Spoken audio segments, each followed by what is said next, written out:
Electricity. Have you ever wondered what electricity is and where it comes from? In this video, we are going to talk about electricity found in nature, called lightning, and man-made electricity like batteries, power plants, and more. Electricity found in nature is called lightning. Lightning is an electric current and is super hot, even hotter than the surface of the sun. Lightning occurs when small bits of ice bump into each other as they move around in a cloud together and create an electric charge. When the cloud fills up with these charges, it interacts with the opposite charges on the ground, kind of like the positive and negative sides of a battery. Lightning strikes, and you have an electric current. Electricity is all around us. Think about a day in your life and all the things you use electricity for. Would you be okay living without these things? But what exactly is electricity and how does it work? Are you ready for an introduction to electricity? Electricity is created when electrons move from one atom to another. When the electrons are moving, they produce something called an electric current. There are two types of electric currents: direct current and alternating current. Direct current is the power that comes from batteries, fuel cells, and solar cells. Batteries have a plus and minus sign on them. The plus sign stands for positive, and the minus sign stands for negative. The electric current in the batteries always flows in the same direction and in a loop from the positive to the negative side. Batteries power things like game controllers, flashlights, phones, even the TV remote we fight over. Fuel cells also work like batteries, except they don't need to be recharged. Fuel cells take chemicals like hydrogen and oxygen and put them together. When the two chemicals react to each other, or have a chemical reaction, electricity is created. Fuel cells can provide power for something as big as a utility power station to something as small as a laptop computer. There are even hydrogen-powered vehicles that use fuel cells. Some of these vehicles include forklifts, cars, boats, and buses. Have you seen solar cells on the roofs of various homes and buildings? Maybe you even have some on your own home. They look like black rectangles made of glass. The materials inside the boxes release electrons when light shines on them, which then creates an electric current. Can you guess where the light comes from that shines on these boxes? If you said the sun, you're absolutely right. Solar cells use the light from the sun to make electricity. There are some important words that have to do with electricity. These words are watts, or how much power a light is using; voltage, how much power is available for the light to use; and amps, how fast the electrons are traveling to the light bulb. Shorter, longer, thicker, and thinner wires also affect how electricity travels. Shorter and thicker wires allow for better flow of electrons than thinner and longer wires. Now, let's learn about alternating current. Alternating current is an electric current that reverses directions many times a second. This power comes from power plants. The electricity travels through the power lines that you see along roadways and open fields. The electrons travel in a big loop from a power plant to the wires that are hooked up to your house, and then back to the power plant again. When you turn on a light in your home or plug something into an electrical outlet, the power flows from the power plant. But before it enters your home, it passes through something called a transformer. Nope, Not that kind of transformer. That would be really cool, though. Transformers are attached to the utility box or power poles near your home. The electric current flows from the transformer to the circuit breaker or fuse box in your home. That fuse box then routes the electric current to each of your outlets and switches. The transformer's job is to make sure that the right amount of power is going to your home. This is a very important job. If too much electric current flows all at once, it could blow a circuit and cause all the appliances in your home to stop working. And if too little current flows, it won't be enough to power all of your appliances.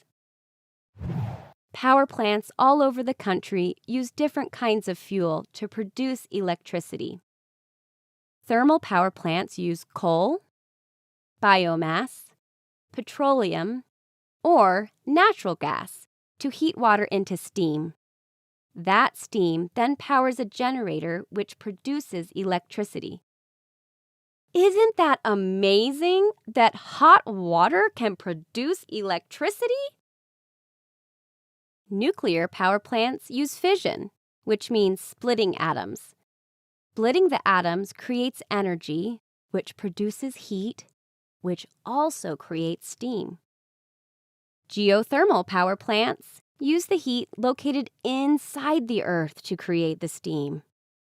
And hydropower plants use wind and moving water to create the steam. Electricity can also be produced by magnets. Can you guess why? You already know that electricity is created when electrons move from one atom to another. But did you know that a magnetic field can move electrons? Power plants use giant magnets to create electricity in a generator. The generator has a coil of copper wire inside the magnets. Steam makes the generator spin, causing the electrons in the copper wire to flow through the power lines. Another type of electricity you are probably familiar with is called static electricity. Have you ever been shocked when you touched a doorknob after walking in socks across the carpet? That's static electricity. It happens when electrons move from one place to another, like from your hand to the doorknob. Electrons can move more easily in some objects than in others. And when certain materials rub against each other, like your socks and the carpet, they transfer electrons. Another example of static electricity is when a balloon is rubbed on your hair. You might have tried this trick before. It's fun. The balloon picks up extra electrons, which then attract your hair to the balloon. This causes a literal hair-raising experience.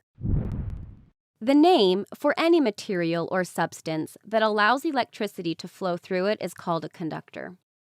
Conductors include metals like steel, copper, iron, gold, and silver. But water, animals, trees, and even people can be conductors too. That's why you should stay inside during a lightning storm. You do not want an electric current flowing through you. Insulators, on the other hand, are the opposite of conductors. So, if conductors allow electricity to flow, then what do you think insulators do? They block or prevent the flow of electricity. Examples of insulators include plastic, glass, porcelain, and rubber. Most electrical wires are covered in a plastic or rubber coating. Can you guess why?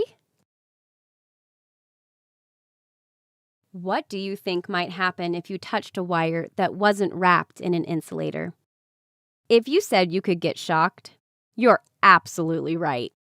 It's important to never touch any wires that you see.